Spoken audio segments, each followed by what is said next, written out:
Good evening, creatures of the night. I'm here to guide all you little bats into the world of darkness. It's your dear dark friend, Edgar Allen Crowe. Today, we have a fun topic. But before we begin, I would like to politely request that you like and subscribe, as it really helps out the channel. If you're feeling extra spooky, click the notification bell so you never miss a video. And with that, let's get into today's topic. Wiccan versus Goth. What's the difference?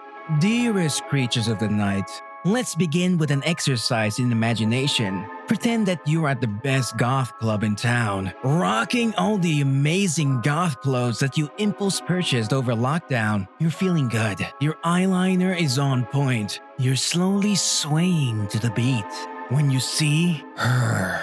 She's darkly radiant. Everything about her so elegant and cool. Could this be the legendary goth girlfriend you've been pinning for? Every muscle in your gloomy body wants to go strike up a conversation. Just as you're about to go ask her about her favorite Nine Inch Nails song, anxiety strikes. Maybe you should ask her about the tarot instead.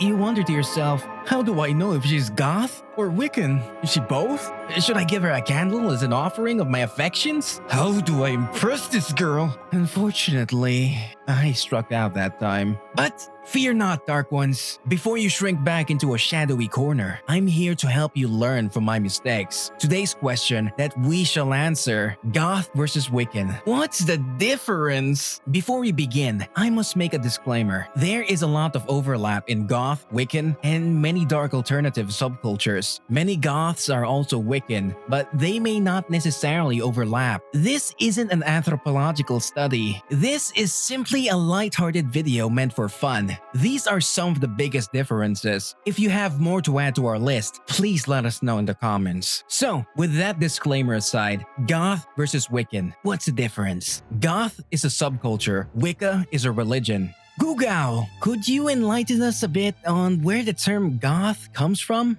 The Goths were a Germanic people that invaded the Roman Empire from the east between the 3rd and 5th centuries. The Eastern Division, the Ostrogoths, founded a kingdom in Italy, while the Visigoths went on to found a kingdom in Spain. Gothic art and architecture is still around today. Gothic architecture is known for elements such as large stained glass windows, dramatic pointed arches, and very ornate decoration. You can see elements of Gothic ornateness reflected in many modern goth people's styles. Thank you, Gugao. That's enough. I hate that guy. Such a know-it-all. So, Goth is a subculture that derives its name from ancient Germanic tribes. A subculture is a group of people with distinct characteristics that exist within a larger culture. Other examples of subcultures could be gangs, fan clubs, or sports fans. Most people participate in many subcultures while always remaining a part of their overall culture. For some, a subculture can function as a safe space to express feelings and ideas that are generally not accepted by the larger culture. The goth subculture is largely said to have started in the early 1980s. UK fans of post-punk developed their own style of rock. Black clothing, spooky imagery, and industrial rock became staples of the subculture that we know and love today.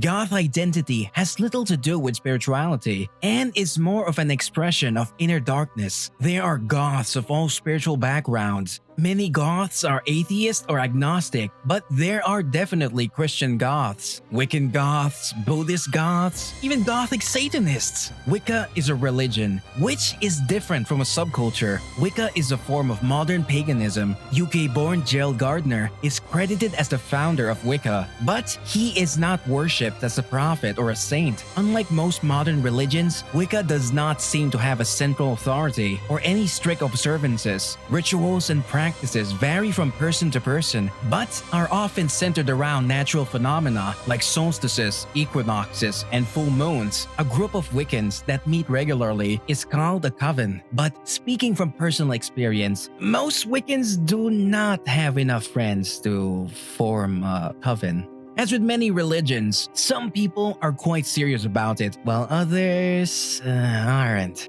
Think of it this way, it's not uncommon for the average normie Christian to only go to church on Christmas. It's also fairly common for your average Wiccan to only have a ritual on Samhain or Beltane. Overall, the most practicing Wiccans aren't particularly serious about it, but find that the spiritual practice of Wicca enhances their lives and allows them to feel in touch with nature. Because Goth is a subculture and Wicca is a religion, you get a lot of overlap between the two. There are many Goths who are also Wiccan. There are a plethora of Wiccans who aren't Goths, as well as Goths who aren't Wiccan. If you see someone is wearing a pentagram, they could be Goth, Wiccan, or perhaps they're just hot for the devil, which is apparently quite popular among the kids these days. While there is a lot of aesthetic overlap, there are a few key differences in the style. They are: Gothic style is mainly black, Wiccan style is often more earthy. Well, there is a vast range of Gothic styles, such as Cybergoth, Victorian, Industrial, Pastel Goth, Psychobilly. You're creatures of the night, get it. Yes, indeed. Moving on. While there are a plethora of goth styles, most of them are centered around one color, and that color is the best color: black. It's no secret that goths love black, and why wouldn't we? It goes with everything. I personally intend to wear black until they come out with a darker color. While Gothic style is a varied, most of it is meant to be either Victorian or old-fashioned or edgy, dark and shocking. That said, I spend more days lounging around in my threadbare skinny puppy t-shirt than any of the fancy goth coats that I've spent more money on than I like to admit, so... Wiccans tend to wear more colors. While there are certainly many witches who adorn the traditional black, there are just as many who love to wear color. Typically, witches prefer earthy and jewel tones, but anything ethereal looking appeals to Wiccans. Some choose to wear all white, which shows a lot of confidence in their ability to not spill anything. I've always wondered how white witches keep their cloak dresses stain-free. Is it magic? Whether it's dark or colorful, Wiccans typically opt for a witchy sort of look. Long, flowing cloaks are quite fashionable among Wiccans. Crystal jewelry, which is often associated with spiritual healing, is quite popular with Wiccans. While the goth style is more dark and edgy, the witchy style tends to be more ethereal. That said, there is a lot of room for aesthetic blending between these two styles. There are plenty of lovely dark witchy gothy people out there, and no one should feel confined to one aesthetic, no matter where you fall on the alternative spectrum. We can all agree that personal expression is a creative experience, and pentagrams are just wonderful. In addition to some style differences, there is one more important distinction between Goths and Wiccans. That is, Wiccans typically practice some form of magic. Goths may or may not. It's no secret that the main draw of Wicca is magic, whether it's tarot cards, astrology, runes, spellcasting, or crystal healing. Most Wiccans have some sort of magic that they practice, or at least say they do. I've also known a lot of witches that allow their altars to gather dust. It's me. I'm the warlock. No matter how frequently or infrequently they practice, nearly all Wiccans practice some sort of magic, since Wicca has no central authority and most Wiccans aren't particularly strict about what is and isn't considered magic. Many Wiccans enjoy making up their own rituals. For many, the self-creation of spells and rituals adds a fun personal touch to the craft. If you're afraid of being cursed by a witch, don't worry. Many Wiccans follow what's called the Rule of Three or Law of Return, which many would call karma. The Rule of Three states that whatever energy you put into this world, good or bad, comes back to you times 3. People who believe in the Rule of Three do not practice hexing because they don't want that energy coming back to them. Now, not everybody believes in the Rule of Three. For this reason, the topic of black magic and hexes are hotly debated on Wiccan internet forums. While goths have a known affinity for the occult and other spooky things, there's less of a direct emphasis on practicing magic.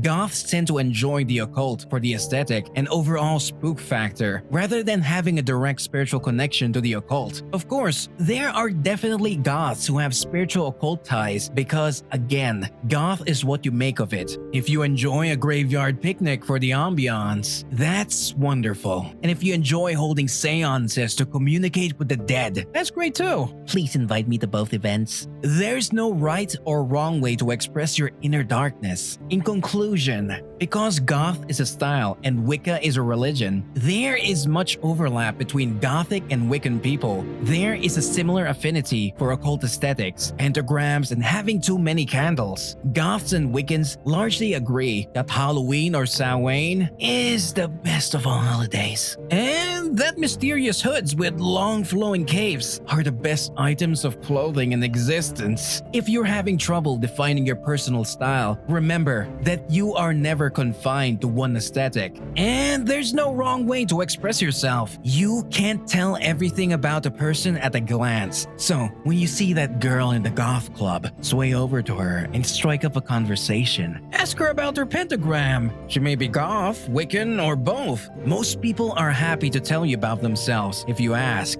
Don't be afraid to talk to people. Goth and Wiccans have a lot of similarities and a lot of differences. But we can all happily come together, light a dozen candles for ambiance, and enjoy a midnight viewing of The Craft.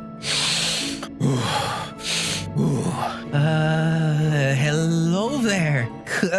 Come here often? Good evening. So, that brings us to the end of our video. Thank you very much for watching. What do you think? Did I miss anything about goths or Wiccans? Please let me know in the comments. I love to hear from you lovely creatures. Of course, I must again request that you like and subscribe if you haven't already. And maybe click the notification bell if you like the content so that you never miss a video. And with that, dear creatures, I shall see you in the next episode.